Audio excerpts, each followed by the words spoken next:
আলাইকুম রাহমাতুল্লাহ। সংগ্রামী সমাবেশ, ইতিমধ্যে আমাদের মাঝে উপস্থিত হয়েছেন মোহতারাম আমিরে জামাত এবং এনসিপির প্রধান নাহিদ ইসলাম সহ নেতৃবৃন্দ। প্রিয় উপস্থিতি, রায় বাস্তবায়ন করতে দেয় নাই। রায় বাস্তবায়ন হলে পুরো পাকিস্তানের নেতৃত্ব আসতো আমাদের এই বাংলাদেশের জনগণের হাতে। সেই জনরায়কে প্রত্যাখ্যান করা হয়েছে ক্ষমতার জোরে।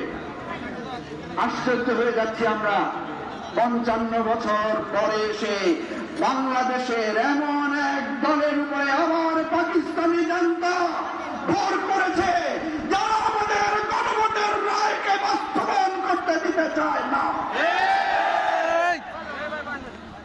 আপনারা আবার পাকিস্তানের দিকে ফিরে যাচ্ছেন, আপনারা আবার এই আইয়ার রাস্তায় হাঁটছেন আর দোষ দিচ্ছেন আমাদেরকে, দোষ দিচ্ছেন বিরোধী দলকে।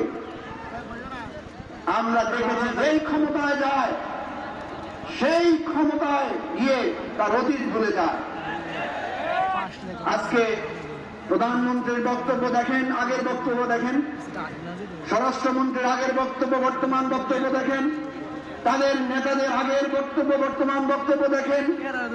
ওই গ্রামে গঞ্জের ছাত্র দল, যুব দলের ছোটখাটো নেতাদের আগের আচরণ, বর্তমান আচরণ দেখেন, কোন মিল আছে?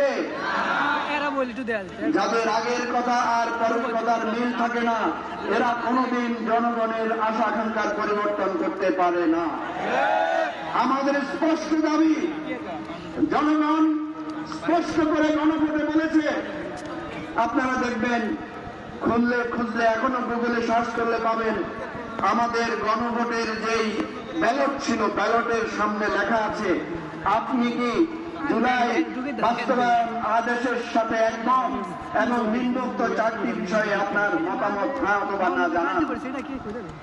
তাহলে জুলাই বাস্তবায়ন আদেশের পক্ষে মানুষ রায় দিয়েছে না?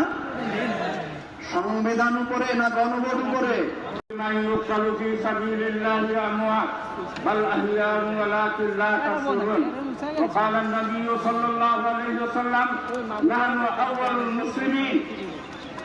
আজকে আমাদের এই সোহরাওয়ার্দী উদ্যানে খেলাফত মজলিসের উদ্যোগে মাওলানা ইমামুল হক সাহেবের ডাকে এই বর্তমান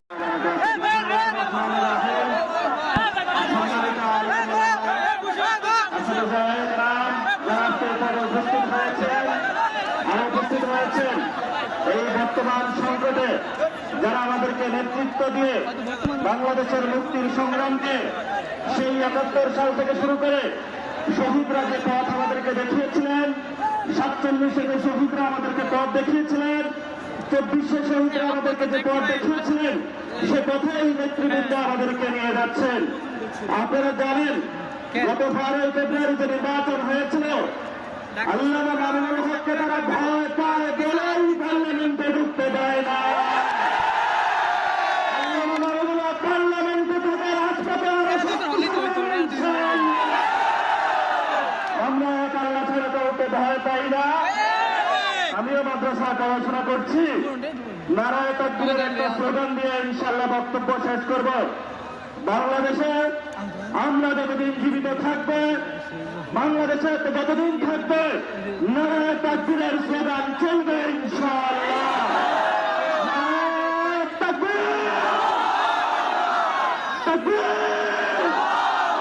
নারায়ে তাকবীর। ভালো থাকবেন, দোয়া করবেন, সংগ্রামে ইনশাআল্লাহ রাজপথে দেখা হবে। আসসালামু আলাইকুম ওয়া রাহমাতুল্লাহি ওয়া বারাকাতুহু।